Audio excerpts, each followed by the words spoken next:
Today we're going to take a built-in dishwasher and make it portable. I'll show you how.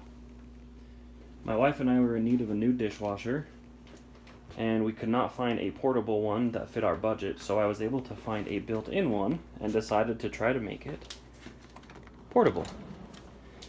And as you can see, I was able to get that done, and so today we're going to show you how to do that. Now, in order to make this happen, we have to come up with a way to connect this dishwasher to the sink. So to do that, you need a few things. The first thing you'll need is a regular duty hose. It will not be under any pressure, so it doesn't have to be a very expensive one. You will need a second hose that is heavy duty. This one will be under pressure and it will have the hot water running through it, so it needs to be able to stand that. There is a Y adapter. I'll show you why that's important in a minute. And this dishwasher was missing the electrical cord, so I had to go purchase one, but they're very cheap. You can get them for less than $10. Now that we have all the stuff we need, we have to figure out where it all needs to attach to. So to do that, we'll have to get underneath the dishwasher. And you can see here that this is the inlet for the pressurized water. Now I also ended up buying a 45-degree adapter, and that just made it easier to connect the hose and makes the hose feed out the direction that I wanted it to. It is not necessarily required, but I do think it makes it easier. On this side, we have the electrical hookup. This is where I had to wire in the electrical outlet cord that I purchased. And on the side of the dishwasher, this is where the drain water comes out. So there's a little pump underneath the dishwasher, and the water feeds up through the hose. And right here is where I connected the first hose that I purchased, and it slid right into this rubber boot. It doesn't leak any water. If you were to do this project yourself, you may have a different setup, so you may have to make some different adjustments as far as how this connects, but this is how it worked for mine, and so far it does not leak whatsoever, so it's great. Alright, the other piece of this puzzle was making this dishwasher actually portable. Now, since these dishwashers are designed to be built in and never move, that wouldn't work for our case. So I came up with a simple little dolly. You may be able to buy a furniture dolly pre-made that would fit your dishwasher. I had to make mine a custom size.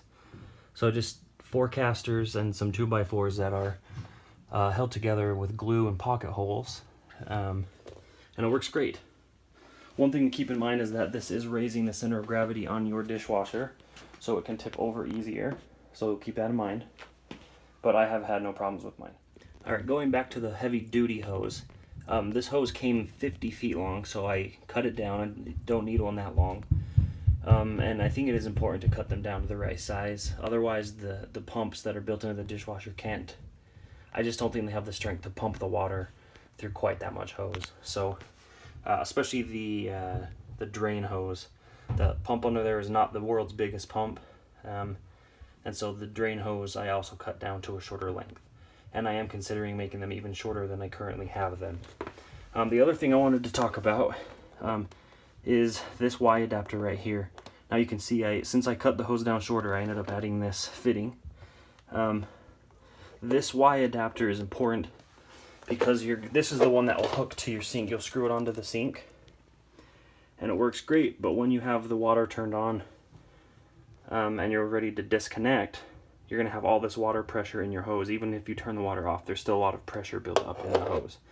So to eliminate that pressure, bought this Y adapter, and while it's running you can keep it closed, and then when you want to relieve the pressure, you can just turn that, and all the water pressure will shoot out this other side, and then you can disconnect from the faucet without shooting water all over yourself.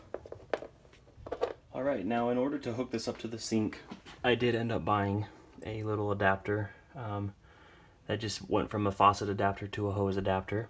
Very cheap, just a few dollars. And so then to hook up the dishwasher, we just have to take this hose and we'll screw it on to the threads.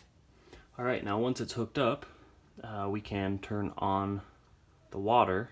But we also need to make sure that our drain hose is going to drain to the right spot. So let's get that in position. And position is as easy as just shoving the hose down the drain and it'll stay.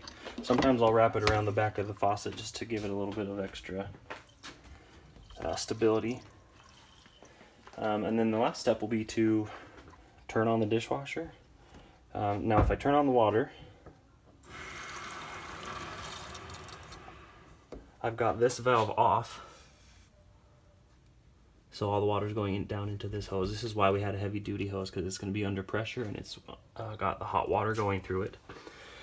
This hose is rated for water up to 140 degrees Fahrenheit, so you may want to be careful of that. If your water is hotter than that, get a hose that would fit. And then we'll plug in the dishwasher. Okay, so we just plug in the dishwasher. It's going to do its little boot up cycle here, and it works just fine. So now we could go through the different cycles, change all of our other settings that, you know, like you'd have on any other dishwasher, and then we can start it, and it runs just great.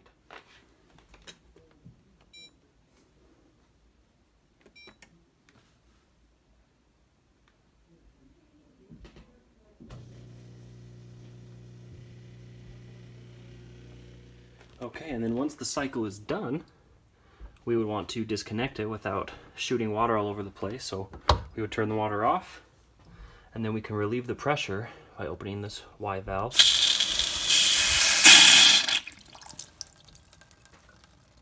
Now the pressure is gone out of this hose, and then we can just unscrew it and we're great. So as you can see, it's running just fine. Timer slowly counting down. Just a couple things to keep in mind is, since this is on wheels and our center of gravity has gone up a little bit, when you open this front door and pull the drawers out to unload or load, it does make it a lot more front heavy and could tip over. But that about does it. Thank you for watching my video. Please like, subscribe if you feel like this content is helping you and doing good for you. In a future video, I will try to cover this dishwasher and make it look a little bit more professional. For now, it just has the cover, the insulation, but in a future video, we'll make something that looks a lot better and goes along better with our kitchen decor.